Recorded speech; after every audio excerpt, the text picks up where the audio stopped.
أهلا بكم في فيديو جديد. قبل ما نبدأ الفيديو سمي الله وصلى على النبي. في فيديو النهاردة يا شباب هنشرح مبدأ جديد عندنا في الأو بي، وهو مبدأ الانكابسوليشن.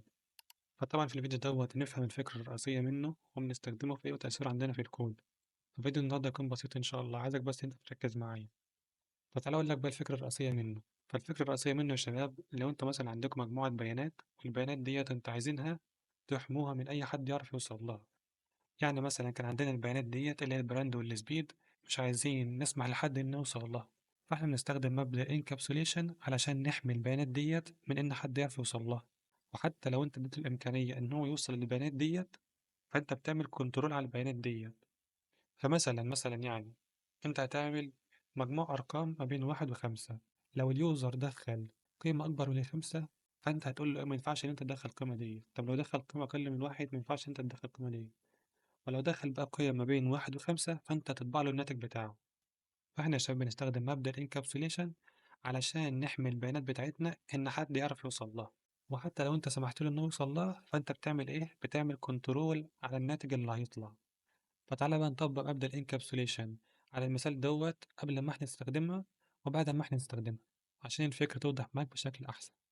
فاحنا في الفيديو اللي فات يا شباب كنا عملنا الكلاس ده اسمه كار، وكنا عملنا 2 اتريبيوت، واحد للبراند وواحد للسبيد، وحطيناهم في الكونستراكتور علشان لما نيجي نعمل اوبجكت ندي القيم لمين؟ ندي القيم للاوبجكت من خلال مين؟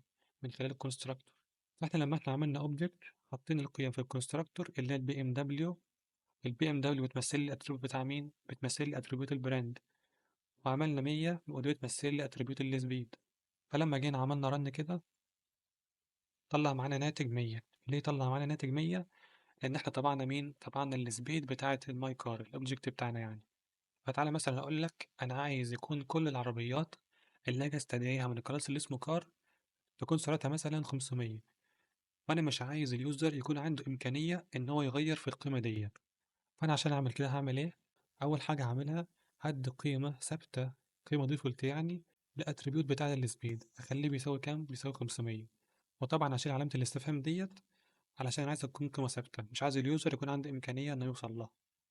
وبعد كده هشيلها منين؟ هشيلها من الكونستراكتور بتاعي عشان ما يقدرش انه يوصل للقيمة ديت. فطبعا أول لما أنا شلتها من هنا هيديني ايرور في الكونستراكتور بتاعي، لأنه خلاص ما عادش عنده قيمة اسمها السبيد، فهو دلوقتي مش متعرف على قيمة المية ديت. فتعالى نشيلها.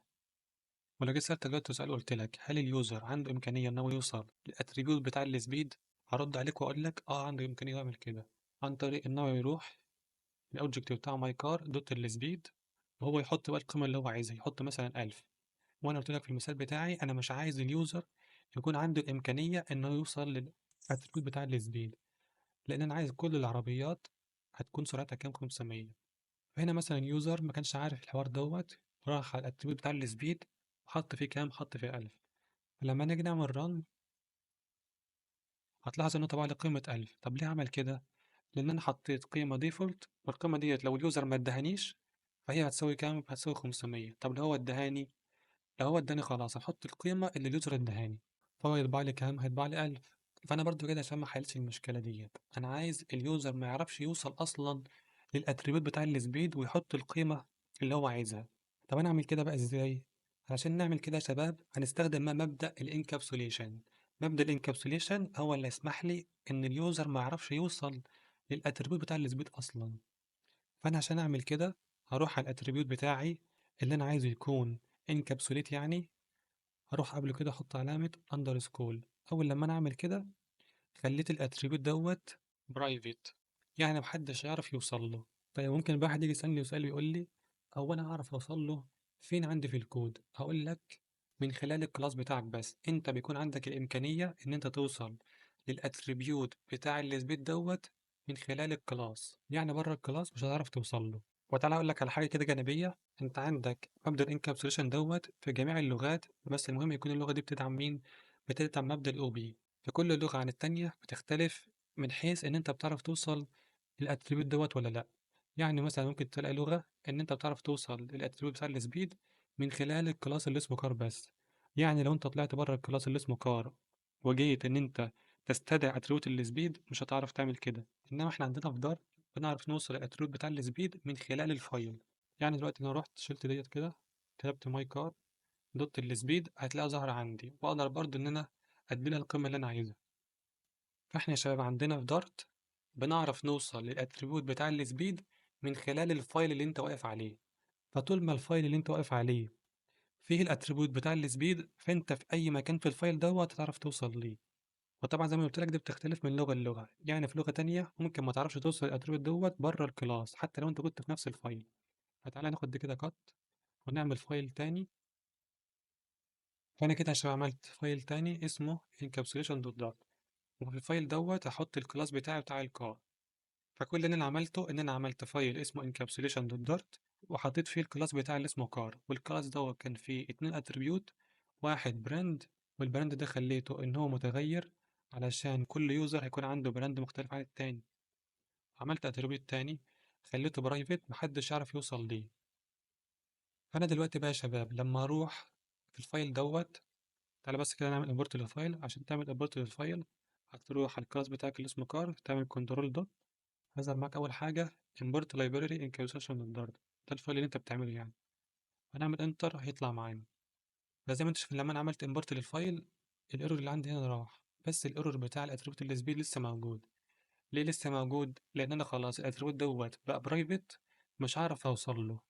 أعرف أوصل له إمتى؟ توصل له لما يكون الاتريبيوت دوت في نفس الفايل.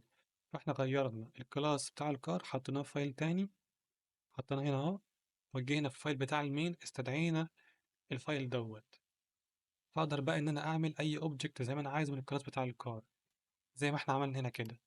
بس ما اقدرش اعمل ايه، ما اقدرش اوصل للاتريبيوت بتاع السبيد. يعني لو عملت ماي كار دوت هتلاقي عندي هنا البراند والاكسلريت.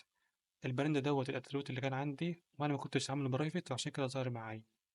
وكمان برضه في الاكسلريت الفانكشن بتاعتي اللي انا كنت عاملها اقدر ان انا اوصله، بس انا ما اقدرش اوصل لمين؟ ما اقدرش اوصل للاتريبيوت بتاع السبيد لان هو ايه؟ لان هو برايفت. فاحنا كده شباب حلينا مشكله ان احنا خلينا اليوزر ما يعرفش اصلا يوصل للاتريبيوت بتاع السبيد.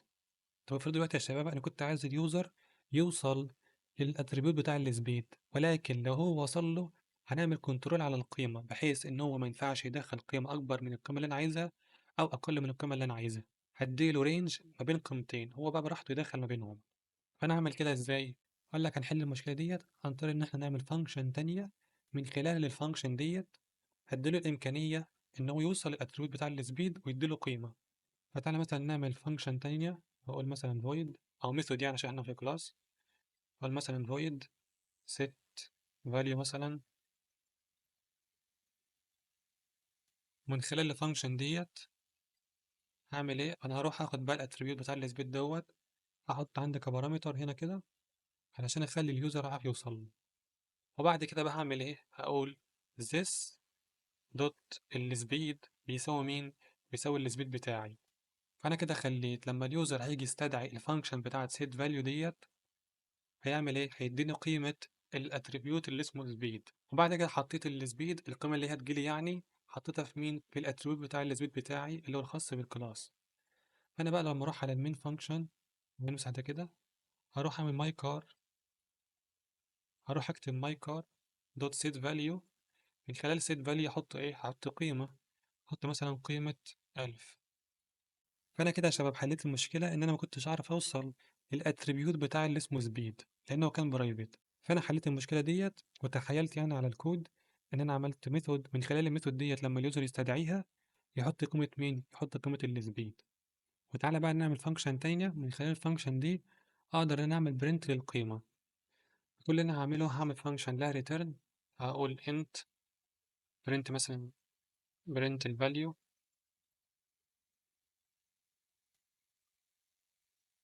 ومن خلال الفانكشن ده هعمل ريتيرن لمين؟ هعمل ريتيرن this دوت السبيد.